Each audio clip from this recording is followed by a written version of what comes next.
नमः सिद्धेभ्यः। ॐ नमः सिद्धेभ्यः। ॐ नमः सिद्धेभ्यः। यदर्चाभावेन प्रमुदितमना दर्दुरेह क्षणादासीत् स्वर्गी गुणगण समृद्ध सुखनिधि। लभन्ते सद्भक्ता शिवसुखि समाजं किमु तदा। महावीर स्वामी नयन पथगामी भवतु मे। महावीर स्वामी नयन पथगामी भवतु मे। महावीर स्वामी नयन पथगामी भवतु मे।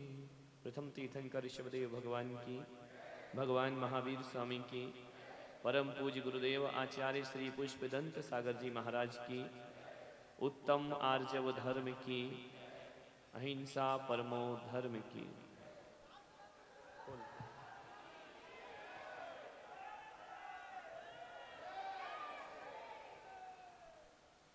प्यारी प्यारी भव्यात्माओं, ऋजुर्भावः इति आर्जवः। सरलता के भावों को आर्जव कहते हैं।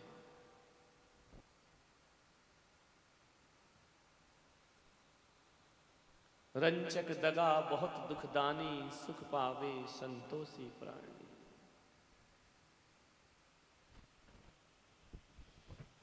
सरल स्वभावी होए ताके घर बहु संपदा।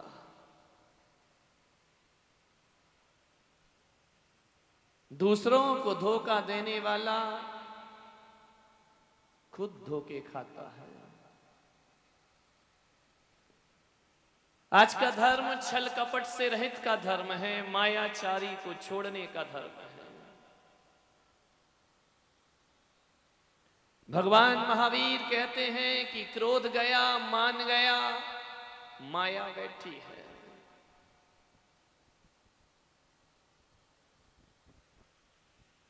माया का अर्थ है छल करना, कपटपूर्ण व्यवहार। दूसरों को जो छलता है उसके जीवन में छाले पड़ते हैं। मायाचारी का अर्थ है बाहर से मीठा, भीतर से जहरीला। मायाचारी का अर्थ है कि मन में कुछ और बाहर कुछ, मुंह में राम बगल में छुरी। मायाचारी का अर्थ है कि राम राम जपना, पराया माल अपना। मायाचारी का अर्थ है खोटी नीयत। मायाचारी का अर्थ है कि नीति तो अच्छी है लेकिन नीयत खराब है। वह छल कपट हुआ करता है। कुछ लोगों की दुनिया में नीति तो बहुत अच्छी होती है पर नीयत खराब होती है। और एक बात ध्यान रखना, जिसकी नीयत खराब होती है उसके नतीजे खराब आते हैं, और जिसकी नीयत अच्छी होती है उसके नतीजे अच्छे आते हैं। लोग मेरे से बोले, महाराज ये आपके जो भी कार्यक्रम आप करते हो, अनिल जी साहब बोले, ये पब्लिक पागलों की तरह क्यों आती है? 4-5 दिन का गैप दिया, पर्यूषण किया, फिर वही भरा। सोचा जा रहा था कि पर्यूषण पर्व में, आज के इस बिजी जमाने में, एकल परिवार में आदमी को पत्नी से बात करने की फुर्सत नहीं है, वो शिविर में कहां से आके बैठेगा। और आप कमेटी वालों से बात करो, कम से कम 100 से 150 लोगों को ये कैंसिल कर चुके हैं। रोज बैठने की लाइन लगी हुई है। मान्यवर, एक बात ध्यान रखना, ना मैं कुछ करता हूं ना तुम कुछ करते हो, ना मैंने कोई प्रयास किया ना मैंने कोई पुरुषार्थ किया। ये तो बस इतना है कि एक ही लक्ष्य लेकर चलता हूं कि यदि करोड़ों रुपए समाज के खर्च होते हैं तो वह धर्म ध्यान में खर्च होना चाहिए और सदुपयोग में खर्च होना चाहिए। नियत अच्छी रखो, नतीजे अच्छे निकलेंगे। मैंने आज तक जो भी पाया, मैं अपनी तारीफ नहीं करूंगा, लेकिन ये जरूर कहूंगा कि जो भी काम करता हूं पूरी नियत अच्छी रख के काम करता हूं।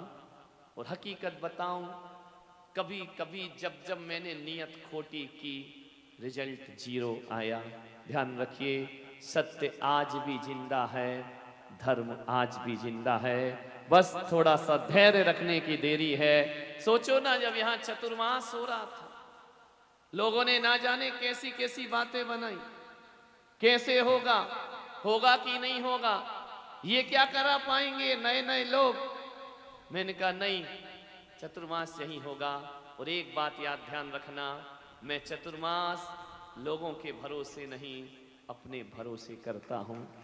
और अपने भरोसे जो भी काम होते हैं उनमें सफलताएं जरूर मिला करती हैं। आत्मविश्वास है मेरा, ये कोई अहंकार नहीं, ये आत्मविश्वास है कि जो भी काम लेना, जिनेंद्र के चरणों की उनकी पवित्रता को लेकर लेना, जरूर तुम्हारे जीवन में सफलताएं मिलेंगी।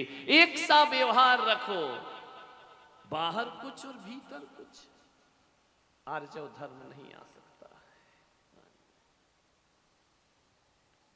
नमन नमन में फेर है, अधिक नमे बेईमान, दगाबाज दूना नमे, चीता चोर कमान। ये मत सोचना कि मेरी चापलूसी करके तुम मुझे जीत लोगे, वटरिंग करके तुम महाराज का प्यार पा सकते हो। नमन नमन में फेर है, अधिक नमे बेईमान।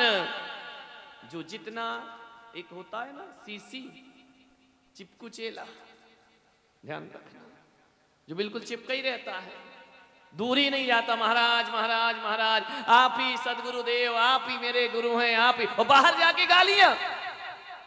ध्यान रखना, समझ आ जाती है नियत में खोट है या नहीं है।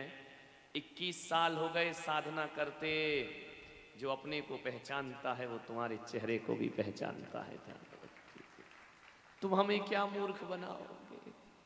मान नमन नमन में फेर है, जो जितनी बटरिंग करता है उतना चापलूस होता है।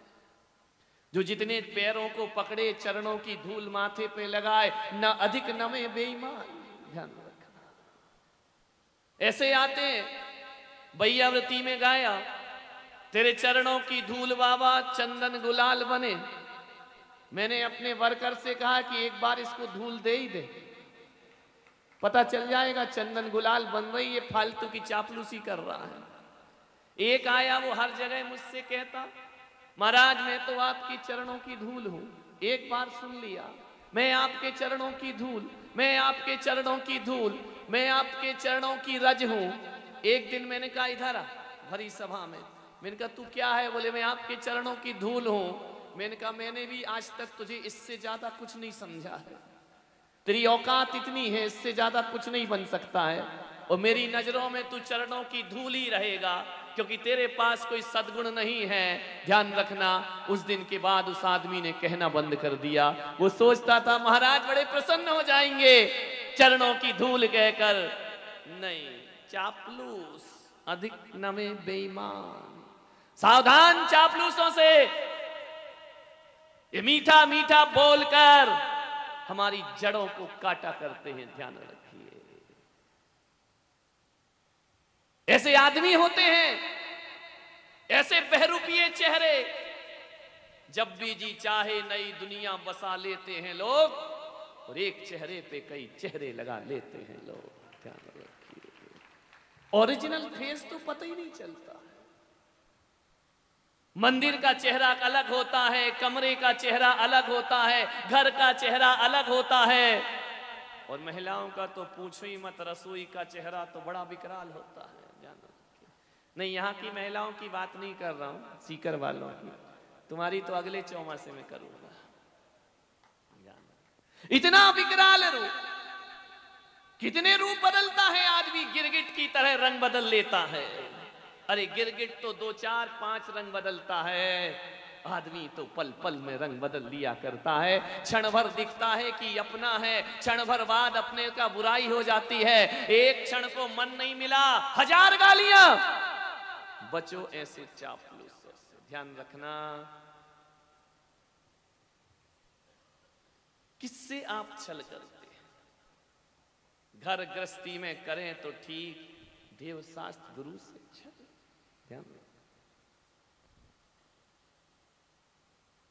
गुरु से शिष्य की कौन सी बात अनजानी है? गुरु से शिष्य की कौन सी बात अनजानी है? सागर को मालूम है बूंद में कितना पानी है। बूंद में कितना पानी होगा। क्यों नादानी दिखाते हो? जीवन को समझ। रंचक दगा बहुत दुखदाई।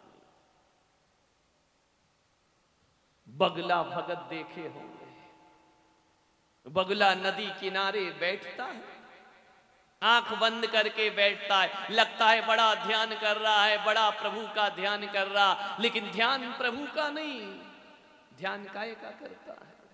मछली का ध्यान। एक पैर उठा के खड़ा हो जाता है। सफेद कपड़े पहनकर बगला भगत मत बन जाना।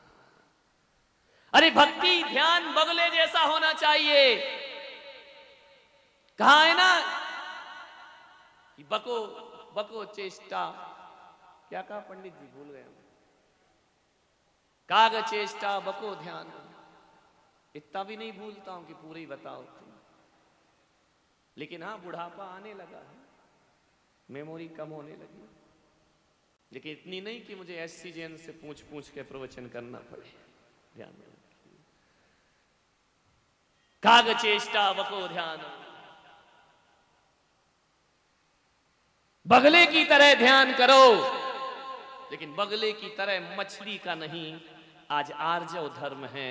बगले की तरह स्थिर तो बैठो, लेकिन ध्यान मछली का नहीं, ध्यान महावीर का किया करो, ध्यान अपनी आत्मा का किया करो, तो तुम्हारा जीवन सार्थक हो जाएगा।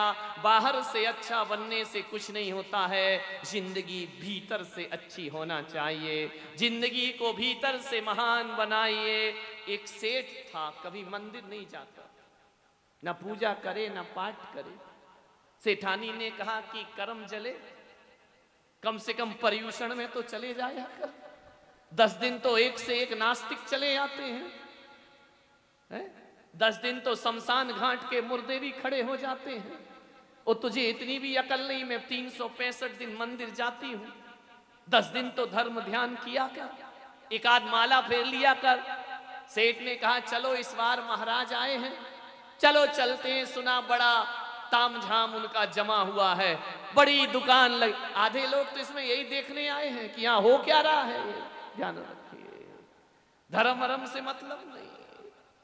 कई तो घर में बैठे हाथ मल रहे हैं कि हम जा भी नहीं सकते, और घर में बिना सुने मान भी नहीं सकते। कुछ लोगों को ललित ने परेशान कर रखा है।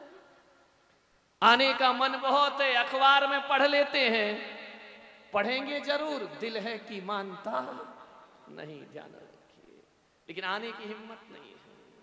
मान सेठ को लगा कि चलो हो आते हैं। मैं आहार पे उठा, मैंने क्या देखा कि सेठ, मैंने कहा गजब हो गया, आज ये सेठ मंदिर में इतनी माला फेरा है, धड़ाधड़ ऐसे खींच रहा है जैसे कोई पनिहारिन पनघट पे पानी खींचती हो। मैंने कहा भाई ये कौन सा मंत्र जप रहा है? मैंने कहा इधर आओ सेठ जी, कौन सा? बोले डिस्टर्ब मत करो महाराज, ध्यान लगाने दो मुझे। अरे तो मैंने कहा तेरी माला पूरी हो जाए, मैं आहार से लौटता हूं। बोले जब तक तो 1 करोड़ माला हो जाएगी, 5 मिनट में 15 माला। मैंने कहा कौन सा मंत्र फेरता है भाई? एक अक्षर का ओम जपो तो उसमें भी 3, 4, 5 मिनट तो लगेंगे, मुझे भी बता दे, मैं भी करोड़ों माला का जाप करूंगा, बैठा रहता हूं खाली। कौन सा मंत्र? अरे ओम से छोटा कौन सा मंत्र होगा? मैंने कहा बता सेठ कौन सा मंत्र जपता है? अरे बोले 50 हो गई जब से तुमसे बात कर रहा हूं। अरे मैंने कहा बाहरी माला 50 माला उसने फेर ली। मैंने कहा सेठ प्लीज प्लीज मुझे बताओ, मैं भी ऐसा धर्म ध्यान करना चाहता हूँ। मुझे पकड़ के बेदी के पीछे ले गया, बोले इधर आओ, अकेले की बात है। मैंने कहा हाँ बताओ कौन सा मंत्र जप रहे? बोले भाड़ में गया मंत्र। तो मैंने कहा तू कर क्या रहा यहाँ बैठकर? अरे बोले वो पत्नी मानती नहीं है, घर जाओ तो 1000 गालियां बकती है।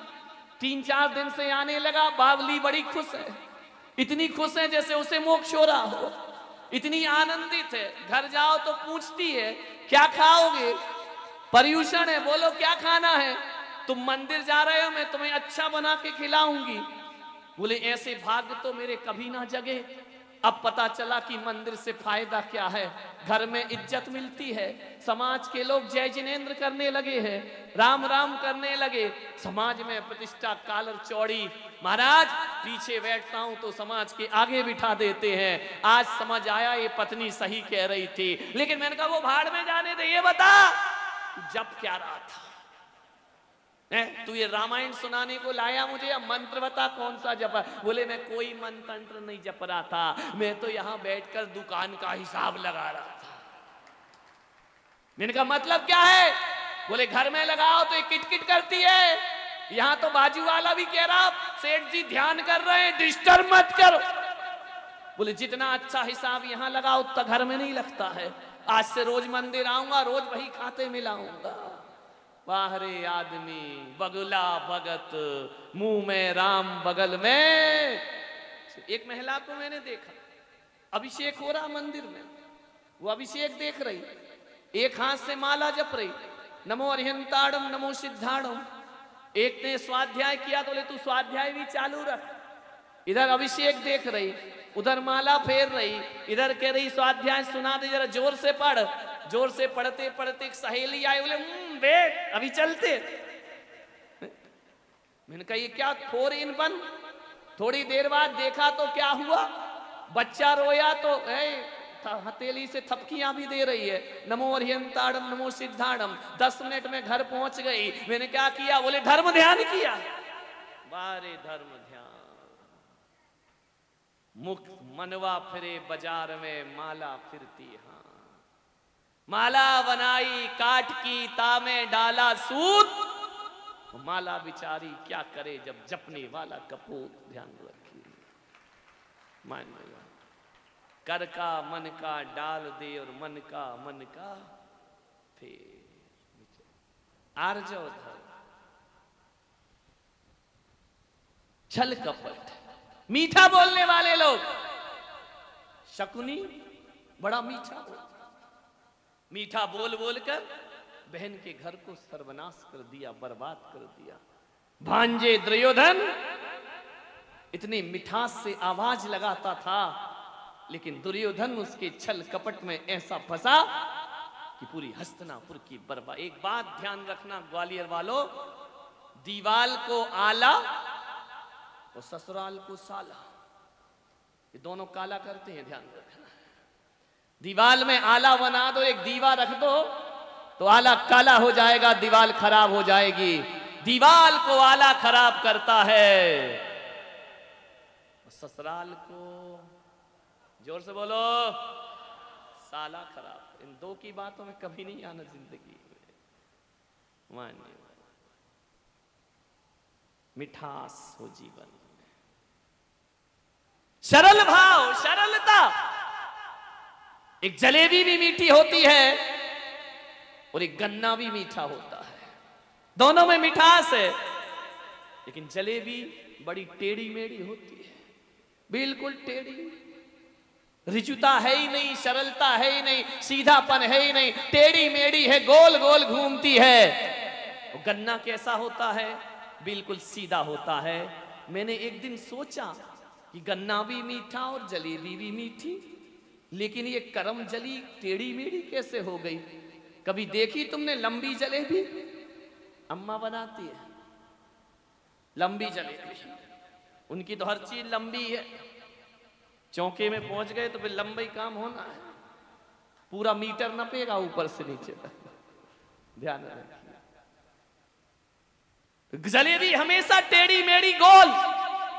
एक अंग्रेज ने खाई, अब उसको समझ नहीं आया कि ये है क्या। जलेबी उसका बाप नहीं बोल सकता। चला गया मिठाई वाली की दुकान में, बोले लाओ एक प्लेट। बोले क्या? बोले राउंड राउंड स्टॉप। अब वो क्या जाने जलेबी क्या। राउंड राउंड स्टॉप, उसका नाम जलेबी। ये इंडियन डिश है, ध्यान रखना, कहीं नहीं मिलती दुनिया। बोले ये इतनी लहराती बलखाती क्यों है? मैंने सोचा कि जलेबी टेढ़ी मेढ़ी क्यों, गन्ना सीधा क्यों? इसलिए कि गन्ने की मिठास उसके भीतर की मिठास है। जो भीतर की मिठास है वह सीधा हुआ करता है, और जो बाहर से मिठास लेते हैं वो टेढ़े मेढ़े हुआ करते हैं। उनके वचन कुछ होते हैं, उनकी वाणी कुछ होती है, उनका चिंतन कुछ होता है, वह शरीर से कुछ करते। जलेबी में मिठास बाहर से डाली गई है, और गन्ने की मिठास साधना से पैदा हुआ करती है। जो साधना से पैदा होती है वो उत्तम आर्जव धर्म बन जाया करती है, और जो बाहर से डाली जाती है रंचक दगा बहुत दुखदानी छल कपट भरी बातें। एक बात ध्यान रखना, किसी भी कार्य में सफलता छल कपट से नहीं मिलती। कार्य में सफलता तो पुण्य के उदय से मिला करती है, और कार्य असफल पाप के द्वारा। फिर बीच में छल कपट क्यों? जब पुण्य का उदय होता है तो छल कपट और बेईमानी भी कोठियां बनवा देती है, और जब पुण्य का क्षय होता है तो रातों रात कोठी वाला सड़कों पर उतर के आ जाया करता है। ध्यान रखना है, आपको सोचना है। लाखपति खाकपति हो जाता है, और माला माल फटे हाल कब तक होता है? जब तक तेरे पुण्य का बीता नहीं करा। क्या कर रहा है? नाई है क्या? वो उपास है और तू खा पी के पीठ दबवा रहा है। देखो ये हाल है देश के। सोचना है आपको, विचार करना है। बाहर की मिठास नहीं, लेकिन इसका मतलब ये नहीं कि बाहर कड़वाहट हो। गन्ना बाहर से भी मीठा होता है, और गन्ना भीतर से भी मीठा हुआ करता है, जिसके अंदर आर्जव धर्म आ जाता है। रावण ने छल कपट से सीता का हरण तो कर लिया। रावण जैसा बलशाली योद्धा आर्जव धर्म को नहीं समझ सका। ध्यान रखना, यदि रावण के रूप में सीता के पास जाता तो सीता का कभी हरण नहीं होता। लेकिन रावण जब छल करता है, साधु का रूप बनाता है, तो सीता भी धोखा खा जाया करती है। रावण को छल से सीता का हरण किया। सोने का मृग, सीता भूल गई कि दुनिया में स्वर्ण मृग नाम की कोई चीज नहीं हुआ करती है, ये आंखों का वहम है। लेकिन सीता एक स्वर्ण मृग की तृष्णा में राम से कहती है कि जाओ वह स्वर्ण मृग मुझे लाकर दो। ये भ्रम है, ये छल है, ये रावण का छल। मारीच को स्वर्ण मृग बनाकर भेज दिया।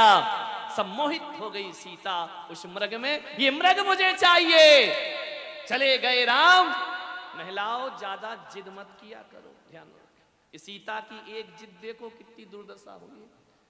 जिद के चक्कर में राम ने कहा कि सीता देखो, ये कोई सोने के मृग नहीं होते, और जो सोने के होते हैं वो भागते नहीं, हलन चलन नहीं किया करते, उनमें प्राण नहीं हुआ करते हैं। सीता ने कहा कुछ भी हो, महिलाएं यदि जिद करना छोड़ दें तो ध्यान रखना घर में शांति की सीता का कभी हरण नहीं हो सकता है। ध्यान रखिए, सोने का एक जिद ले गई,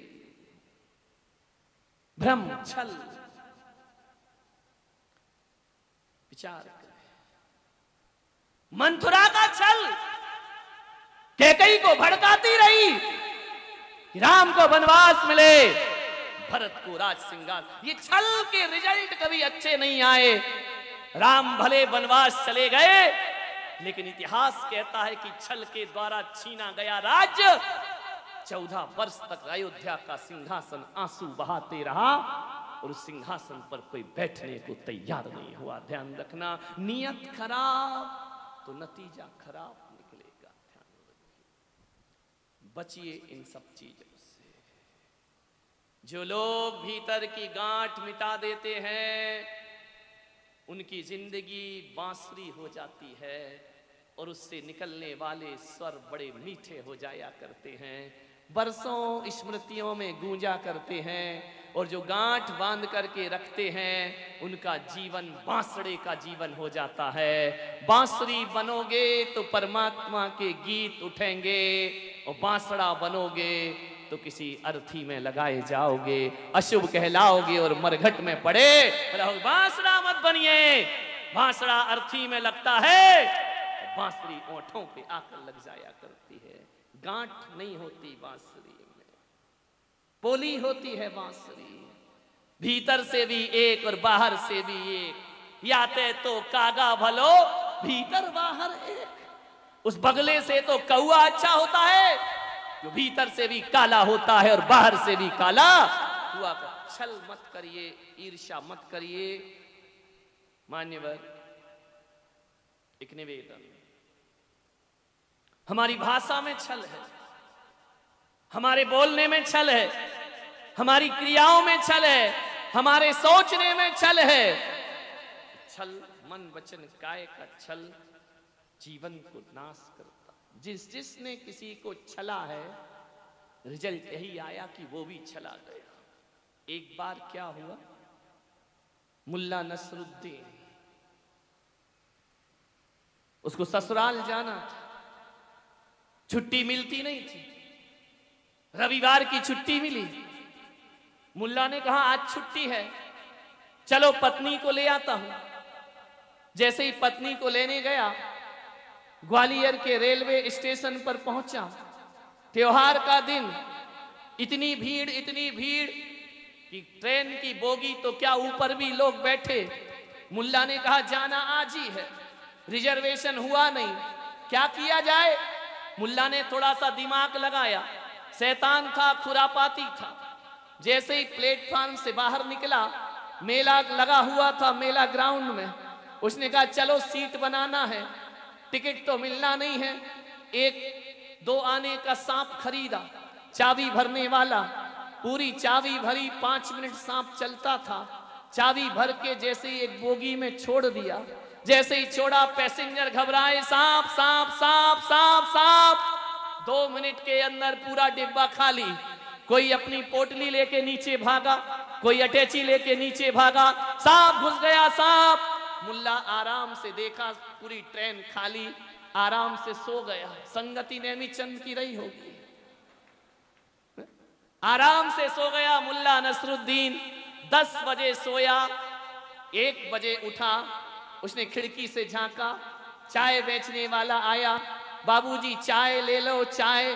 मुल्ला ने कहा इधर आ, ये स्टेशन कौन सा है। बोले ग्वालियर। मैं तो बोले ग्वालियर, ग्वालियर से तो ये ट्रेन 10 बजे चली जाती है, मेरी झपकी लग गई। 10 बजे वाली ट्रेन 1 बज गए, अभी तक ट्रेन नहीं गई क्या। चाय वाला बोला बाबूजी ट्रेन तो चली गई, इस डिब्बे में सांप घुसा था तो डिब्बा काट दिया गया है, ध्यान रखिए।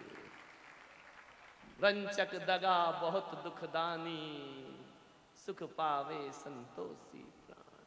ट्रेन तो गई, डिब्बा कट गया है, कितने मोक्ष चले गए। मान्यवर, तुम्हारा और मेरा डिब्बा कट गया। जरूर कहीं ना कहीं हमने छल रंचक दगा किया होगा।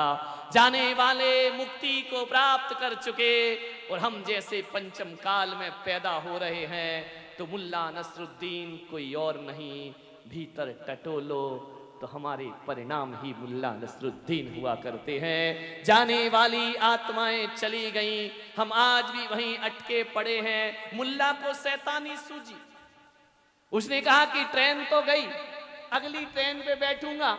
एक खोटा सिक्का लिया था, ये कैसे चलाऊं। उसने सोचा जब ट्रेन चलने लगेगी जल्दी जल्दी सामान लूंगा, ट्रेन गति पकड़ेगी, माल लेके चला जाऊंगा, खोटा सिक्का पकड़ा दूंगा। जैसे ही पकड़ाया, ट्रेन चलने लगी। मुल्ला के खिड़की के पास अब खाने पीने का आइटम तो आया नहीं। ललित भाई ने एक पत्रकार को भेज दिया, एक हॉकर को भेज दिया, जाओ अखबार बेचो। अखबार बेचने के लिए गया, जैसे ही मुल्ला ने देखा कुछ नहीं मिला, बोले चलो यार अखबार ही खरीद लेते हैं। ओ अखबार वाले, बोले क्या हुआ? बोले एक पेपर दे। जैसे ही पेपर दिया, खोटी अठन्नी पकड़ाई, ट्रेन आगे बढ़ गई। पेपर वाले ने देखा कमबख्त, खोटी अठन्नी पकड़ा गया, ट्रेन चली गई। मुल्ला कह रहा मजा आ गया, मेरा काम बन गया। पेपर वाला भी ग्वालियर का था, यहां वहां का नहीं था। उसने कहा ले जा रामलाल, 3 दिन पुराना है। ध्यान रखिए, रंचक दगा बहुत दुखदाई, सुख पावे संतोषी प्राणी। खुद पर ही लौटेगा करो, कहीं नहीं जाएगा। सरल स्वभावी होए ताके घर बहु संपदा। सरल बनिए मन से, वचन से, काया से। ये एक बात याद रखो, सांप भी बड़ा टेढ़ा टेढ़ा चलता है, लहराते बल खाते। लेकिन एक बात तो सांप को भी मालूम रहती है कि दुनिया में टेढ़ा टेढ़ा घूम ले, पर जब बिल में जाएगा तो सांप को भी सीधा होना पड़ता है। अरे दुनिया के रास्ते टेढ़े मेढ़े हो सकते हैं, लेकिन मोक्ष जाना है जब सांप को बिल में सीधा होना पड़ता है। तो इंसान महावीर को पाना है तो तुझे भी सीधा होना पड़ेगा। ऋजुता का भाव रखना पड़ेगा, सरलता का भाव रखना पड़ेगा। बिना सरल हुए जीवन की मंजिलें नहीं मिला करती है। एक चोर था, सुबह सुबह चोरी करने गया। चोरी करते करते उसने सुबह से शाम हो गई, कोई जुगाड़ ही नहीं लगा, किसी की जेब ही नहीं कटी। बोले चलो छात्रावास में चलते हैं। यहां आए तो ये 500-600 लोग, बोले इनके पास तो जेब ही नहीं, काटेंगे क्या? ये महाराज ने कर क्या दिया? जेब कतरों का यही तो सीजन है, गणपति महोत्सव, पर्यूषण महोत्सव, बड़ा धंधा चलता है। ये बाबा नंगा तो नंगा, इन्हें आधा नंगा कर दिया। अब इनसे क्या मिलेगा? कुछ नहीं मिला सुबह से शाम। चलो महिलाओं की चैन खींचेंगे, तो ये पहले ही चैन उतार रहे। बोले अब तो सादगी का जीवन जिएंगे, सन्यासी का जीवन जिएंगे। विचार करिए, चोर ने देखा धत तेरे की, हर जगह माथा मारा, कहीं कुछ ना मिला। बोले गणेश उत्सव में चलो, अब वहां तो इतना होता नहीं जो जैनियों की सज के आती है। बोले बड़ा लफड़ा है, यहां भी कुछ नहीं मिला। शाम को लौटने लगा, दिन भर में कुछ नहीं कमाया, पत्नी घर में घुसने नहीं देगी, 1000 गाली बकेगी, कमबख्त, खाली हाथ लौटा, तेरे जैसा चोर उचक्का, आज कुछ नहीं मिला। रास्ते भर सोचते जा रहा है, एक मंदिर पड़ा शिव जी का, उसने कहा चलो इंसान बहुत लूटे। समझ गए क्या? आज भोलेनाथ को लूटा जाए। जब किस्मत खराब है तो करोगे क्या? और किसी का मंदिर लूटो, जैनी के लूटोगे तो नंगे बाबा, भोलेनाथ का लूटोगे तो शिवलिंग रखा है, कोई श्रृंगार नहीं, बेल पत्र छड़े हैं। उसने कहा धत तेरे की, ये मंदिर भी मिला तो भोले बाबा का मिला। ओघड़ बाबा है बैठे हुए, इनके पास तो कुछ नहीं है, शिवलिंग रखा है। उसने कहा क्या करूं, ये पत्थर ले जाऊं चुरा के, पत्नी पलट के मारेगी, सिर फट जाएगा, मैं करूं क्या? ऊपर देखा, भोलेनाथ के ऊपर एक घंटा लटका है पीतल का, लगाए आए होंगे अशोक जी जैसे लोग, चढ़ा दिया होगा सावन सोमवार पे घंटा। और जैसे ही चढ़ाया 10 किलो का घंटा, उसने कहा चलो बाबा जी अब बजाते हैं घंटा, कुछ तो मिलेगा। पत्नी पूछेगी क्या लाए, तो कहेंगे घंटा। ध्यान रखिए, अब उतारे कैसे? भोलेनाथ के यहां कोई स्टूल नहीं, कुछ नहीं, ऊपर लटका घंटा, कैसे उतारे? हाथ पहुंच नहीं रहे। उसने आओ देखा ना ताओ, शिवलिंग पे खड़ा हो गया। बोले बाबा तू ही उठा मुझे घंटा उतार। सुबह से दर्शन किया, खाने का जुगाड़ नहीं, जैसे ही घंटा उतारा भोलेनाथ प्रकट हो गए। उन्होंने कहा बोल क्या चाहिए? अरे उसने कहा बाबा, बोले घबरा मत, मैं कोई पुलिस वाला नहीं, बोल तुझे क्या चाहिए? पंडित बैठा था पुजारी, उसने कहा भोलेनाथ मैं रोज पूजा करता हूं, चोर को वरदान, ये घंटा चुराने आया। भोलेनाथ बोले पंडित तू बाहर चल, तेरा कोई काम नहीं, अभी मैं इससे बात कर रहा हूं, बोल क्या वरदान मांगता है। उसने कहा बाबा कौन हो तुम? अरे बोले चोर बेईमान, अपने जैसा बेईमान समझ रखा है, मैं भोलेनाथ हूं, प्रसन्न हो गया तुझ पे, मांग तुझे क्या चाहिए।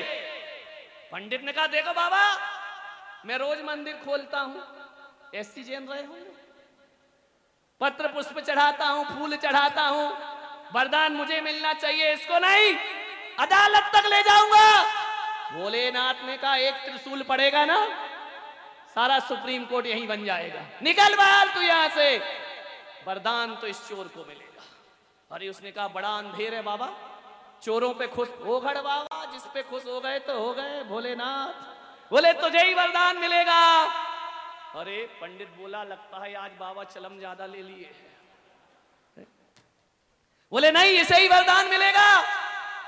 तो पंडित ने कहा देखो बाबा इसको वरदान मत दो, ये चोर है नंबर 1 का, ये आपका घंटा चुरा रहा था।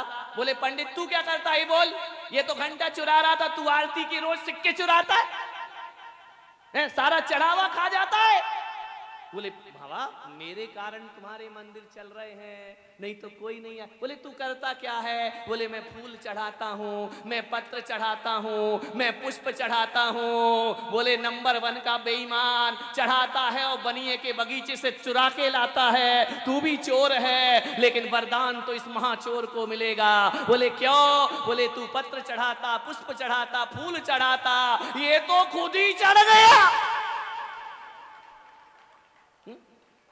जो खुद ही चढ़ गया तो वरदान तो इसे ही मिलेगा। तूने पत्र चढ़ाए, पुष्प चढ़ाए, खुद को कभी नहीं चढ़ाया। मान्यवर मेरी बातों में मत आना, नहीं तो तुम आज जाके चढ़ जाओ। जय कुमार त्रिशूल ही पड़ेगा, नाग नागिन लिपट जाएंगे तुमसे। ये मेरी कहानी किस्सों में मत आ जाना। मेरे कहने का मतलब ये नहीं कि तुम भी शिव जी पर चढ़ जाओ, तुम भी घंटा उतार लाओ, ऐसा पड़ेगा वो घंटा कि नहीं जी पाओगे आधा घंटा। ध्यान रखिए बच जाएगा तुम्हारा भी घंटा, कभी मत चुराना घंटा, ध्यान रखना। मान्यवर इस सरलता की बात, भोले भालों पर भगवान रीझता है। कभी देखा तुमने किसी डिग्रीदारी पे भगवान प्रसन्न हुआ हो? कोई बहुत बड़े मजिस्ट्रेट पर भगवान खुश हो गया हो? कभी सुना तुमने किसी IAS IPS अफसर पर भगवान प्रसन्न हुआ हो? किसी कलेक्टर पर भगवान प्रसन्न हुआ हो? भगवान डिग्रियों पर नहीं रीझता, भगवान तो भोली भाली मीरा पर रीझ जाया करता है, भगवान किसी कबीर पर रीझ जाया करता है, भगवान किसी चंदना पर रीझ जाया करता है, भगवान किसी सेठ सुदर्शन की सूली पर रीझ जाया करता है। भगवान को भोले भालों की जरूरत है। ध्यान रखिए बुद्धि की जरूरत नहीं है। आर्जव धर्म, जितनी बुद्धि चलाओगे उतना छल कपट होगा। भोले भाले और सहज बन जाया करते हैं, वो सूली को सिंहासन और अग्नि में कमल खिलाया करते हैं। ध्यान रखिए सहजता धारण कर, सहज हो जाए। मान हर कार्य पुण्य के उदय से होता है। पुण्य है तो मिट्टी भी सोना है, और पुण्य नहीं है तो सोना भी मिट्टी हो जाया करता है। ललित जी मुझसे पूछ रहे थे महाराज ये बताओ तुमको हर कला आती है? मैंने कहा क्यों? बोले तुम परिवार के प्रवचन भी कर लेते हो, धर्म के प्रवचन भी कर लेते हो, तुम रुला भी देते हो, तुम हंसा भी देते हो, और आज पहली बार देखा कि आप गा भी लेते हो, कविता भी कर लेते हो, गद्य पे भी अधिकार है, पद्य पर भी अधिकार है, जैन आगम भी आते हैं और अन्य वेद पुराण और बाइबल भी आपको। क्या करते हो आप इतनी सी उम्र में इतनी उपलब्धि? भगवान ने सूरत शकल भी अच्छी दे रखी। तो मैंने कहा क्या मतलब है? बोले मैं कमी देख रहा हूं कि तुम में कमी कौन सी है। मैंने कहा ये तो मुझे नहीं मालूम कौन सी कमी है। तो बोले इतनी सारी योग्यताएं आप कहां से लाए? आप बोलते भी अच्छा है, गाते भी अच्छा है, लिखते भी अच्छा है, आपसे मैंने भाषा सीखी है। और इस चतुर्मास में उस व्यक्ति ने कहा कि मैंने कुछ किया हो या ना किया हो, किसी को कुछ मिला हो या ना मिला हो, मेरी कलम को धार मिली है, मेरी कलम को शब्द मिले हैं, मैंने अपने आप की पत्रकारिता को मंजिलें पहुंचाई हैं। क्या करते हैं आप? हकीकत बताऊं ग्वालियर वालों, मैं जितना प्रस्तुत करता हूं उतनी मेहनत नहीं करता हूं, ध्यान रखिए। ये तो सरस्वती की कृपा है, गुरुदेव की कृपा है, जिनवाणी की कृपा है। मुझे कुछ नहीं मालूम, पिछले जन्म का कोई संस्कार रहा होगा, लेकिन अक्सर देखना कि जब तक पिछले जन्म के पुण्य का उदय नहीं होता तब तक ध्यान रखना, कितनी भी मेहनत कर लो, दो चार कलाएं आएंगी, एक व्यक्ति में सारी कलाएं आती हैं। यह खुदा की, ईश्वर की इनायत हुआ करती है।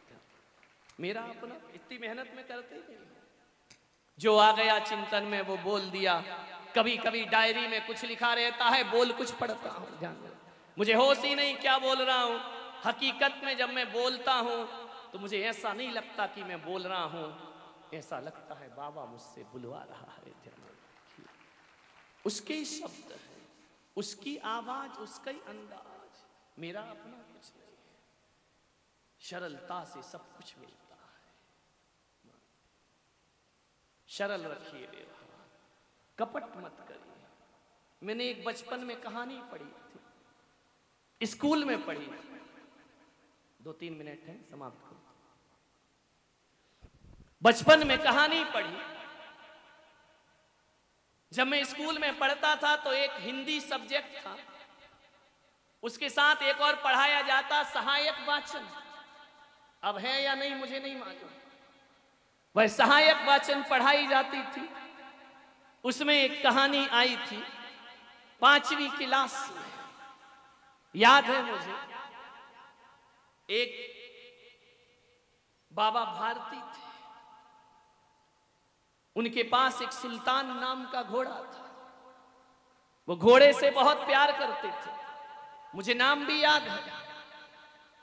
और उसी गांव के बहुत दूर जंगल में, बीहड़ों में, एक खड़क सिंह नाम का डाकू रहता था। अब उसका बायोडेटा मुझे नहीं मालूम, भिंड का ही होगा, चंबल का किनारा, बीहड़ों में रहने वाला। डाकू की नजर सुल्तान पर पड़ गई। डाकू ने सोचा ये घोड़ा चाहिए, बाबा तो देगा नहीं, ये घोड़ा मुझे चाहिए, क्योंकि डाकू की जिंदगी घोड़ों पर ही चलती थी। आज के डाकू अलग हो गए हैं। पहले के डाकू जंगलों से निकलकर बस्तियों में लूटने आते थे, और आज के डाकू बदल गए हैं। आज वो लूटने नहीं आते, बच्चा उठाते हैं, हम खुद लूटने चले जाते हैं। स्टैंडर्ड हो गया। उन्होंने डाकू को माल का रूप दे दिया। अब वो तुम्हारे घर नहीं आएंगे, फिरौती मांगेंगे, तुम ही पैसा देने जाओगे, तुम खुद लुटोगे। अब डाकुओं को लूटने की कोई जरूरत नहीं बची। वो तो बेहतरीन अच्छे रूम में रहते हैं, एक फोन आता है, क्यों रे इतना पैसा भेज रहा है या धुआं उड़ाऊं। ध्यान रखिए, बदल गया डाकुओं का तरीका। अब तुम अटैची भर के ले जाओ और दे के प्रणाम करके चले आओ। डाकू भगवान हो गए आज के। डाकू ने कहा ये घोड़ा चाहिए। बाबा भारती तो घोड़ा देंगे नहीं, लेकिन उसने सुना कि बाबा भारती का हृदय बड़ा करुणाशील है। संत हृदय नवनीत समान। संत किसी से कितना भी नाराज हो जाए, संत किसी को कितना भी डांट दे, लेकिन उसकी डांट केवल दिमाग तक होती है, उसकी डांट दिल तक कभी नहीं हुआ करती है। एक संत और असंत में इतना ही अंतर होता है कि जो असंत होता है वो जीवन भर का बैर बांधता है, वो जो संत होता है वो अंतर मुहूर्त में बैर की गांठें खोल दिया करता है। आते हैं कई विचार जीवन में, डांटता है, फटकारता है, गुरु कुम्हार से कुंभ है, गड़ गड़ काढ़े कोट, भीतर हाथ पसार के बाहर मारे। संतों की मार, ध्यान रखना, संसारी की मार खाओगे तो भीतर भी दुखी रहोगे, बाहर भी दुखी रहोगे। संतों की मार खाओ, भीतर करुणा का हाथ होता है, वो बाहर से मार पड़ती है। वो करुणा का हाथ आकार देता है मिट्टी को, और मार मिट्टी को मजबूत बनाया करती है। ध्यान रहे, संतों की मार खाने का कभी मौका मिले, डांट खाने का मिले तो संतों की खाना, कंसों की मत खाना। ध्यान रखिए, ध्यान। गुरु कुम्हार शिष्य कुंभ है, बाबा भारती करुणाशील है, संत हृदय नवनीत समाना। संत डांटेंगे, फटकारेंगे, दुत्कारेंगे, लेकिन थोड़ी सी श्रद्धा और भक्ति की आंच लगती है, आंच लगी कि नवनीत पिघल जाया करता है, पानी पानी हो जाया करता है, मक्खन पिघलने आंच पाते ही मक्खन पिघलता है। ध्यान रखिए, सोचना, मैंने भी अपने गुरुओं की डांट खाई, लेकिन इतनी ज्यादा नहीं खाई, बहुत कम। मेरे गुरु ने 21 साल में, यदि मैं रिकॉर्ड दिखाऊं तो 21 बार भी नहीं डांटा होगा। ध्यान रखना, 21 बार भी उन्होंने दंड नहीं दिया होगा। 21 साल में यदि बहुत सोचूं, 2-4 बार डांट पड़ी होगी। संघ के साधुओं को पड़े नहीं पड़े मुझे नहीं मालूम, लेकिन मुझे संघ में सबसे कम डांट पड़ी, क्योंकि मैं उनके इशारे पर चलता था, उनकी वाणी पर चलता था, उनके आदेशों को आज भी स्वीकार करता हूं। आज भी आचार्य पुष्पदंत सागर मुझे आदेश कर दें कि बीच चतुर्मास छोड़कर आओ, तो पुलक सागर जाने को तैयार रहेगा। मान्यवर, गुरु का हाथ सिर पर हो तसल्ली दिल को रहती है, और किसी की नाव पानी में मेरी रेतों पे चलती है। बाबा भारती बहुत नम्र हृदय। डाकू ने कहा ये घोड़ा तो चाहिए मुझे। पता चल गया कि बाबा भारती बहुत मक्खन हृदय है। एक चौराहे पर, एक जंगल में, चौराहे से बढ़े तो जंगल आया, एक पगडंडी पर डाकू खड़क सिंह अपाहिज बनकर के बैठ गया, कोढ़ी का रूप बना लिया, अपाहिज हो गया। बाबा भारती वहां से गुजरे, बाबा भारती से उस कोढ़ी ने कहा कि बाबा चलते नहीं बन रहा मुझसे, बहुत अपाहिज हूं, मुझे जंगल से पार करा दो, इस घोड़े को मुझे बिठा दो, मैं चला जाऊंगा, आप अपना घोड़ा वापस ले लेना। संत थे, सोचा चलो अपन पैदल चलेंगे, दे दो इसको घोड़ा, बैठ जाएगा। जैसे ही बैठा डाकू खड़क सिंह, घोड़े की रकाब पे पैर रखा, एड़ी से एड़ लगाई, लगाम ढीली की, घोड़ा तूफान की तरह बढ़ा। बाबा भारती ने कहा अपाहिज और इतना तेज घोड़ा चलाए। पीछे से आवाज दी कि बाबा मैं कोई अपाहिज नहीं, मैं नामी ग्रामी डाकू खड़क सिंह, सुल्तान का ख्याल दिल से निकाल दीजिए, अब ये घोड़ा आपको कभी ना मिलेगा, इस घोड़े के मालिक हम हो गए। घोड़ा हिनहिनाया, खड़ा हुआ। बाबा भारती ने कहा कि सुल्तान खड़क सिंह, बस मेरी एक बात सुनते जाओ, ये जो घोड़ा तुम छल से लेकर जा रहे हो ना, बस एक निवेदन इस साधु का सुन लेना, तुम्हारे पास शक्ति है, मेरे पास सत्य है, तुम शक्ति पे ताकत पे जीते हो, मैं सत्य में जिया करता हूं। डाकू खड़क सिंह, बाबा भारती तुमसे निवेदन करता है कि तुमने सुल्तान ले लिया, कोई बात नहीं, लेकिन ये बात दुनिया में किसी को बताना मत। बोले क्या मतलब? बोले कोई भी मिले मेरे सुल्तान को हर कोई पहचान जाएगा कि ये बाबा भारती का घोड़ा है। लेकिन डाकू खड़क सिंह, मुझे सुल्तान खोने का गम नहीं है, लेकिन मुझे इस बात का गम रहेगा, ये बात किसी को मत बताना, वरना ये दुनिया अपाहिजों पर विश्वास करना छोड़ देगी, ये दया करना छोड़ देगी। अरे घोड़ा जाए कोई फर्क नहीं पड़ता, जो छल से तुमने अपाहिज का रूप रख के मेरा घोड़ा चुराया, कोई दुख की बात नहीं। दुख की बात तो ये है जब ये संदेश दुनिया में जाएगा, कल हकीकत का अपाहिज होगा कोई, तो तो दुनिया उस पर विश्वास करना छोड़ देगी। ये दया धर्म का विश्वास खत्म ना हो जाए। बस डाकू खड़क सिंह ले जाओ ये घोड़ा, मुझे नहीं चाहिए, लेकिन इस राज को यहीं दफन कर देना। और कोई पूछे तो कहना बाबा ने मुझे घोड़ा भेंट में दिया है, और मैं किसी से ना कहूंगा, मैं कोई पुलिस ना बुलाऊंगा। बस ये घोड़ा रखना, घोड़ा जाए, घोड़े की तो आयु है, आज है कल नहीं रहेगा, लेकिन धर्म मेरा जिंदा रहना चाहिए। कहते हैं कि रात भर डाकू खड़क सिंह सो नहीं पाया। सारी रात एक ही शब्द, दुनिया अपाहिजों पर विश्वास करना छोड़ देगी, धर्म पर विश्वास करना, दया धर्म खत्म हो जाएगा। बाबा को धर्म की चिंता है, घोड़े की नहीं। आंखों में छल छला पड़े डाकू के आंसू। हरे प्रेम की अग्नि वो होती है जो पत्थर को भी पिघला के रख दिया करती है। कहते हैं रात 12 बजे खड़क सिंह बाबा भारती के अस्तबल में सुल्तान को बांध आया।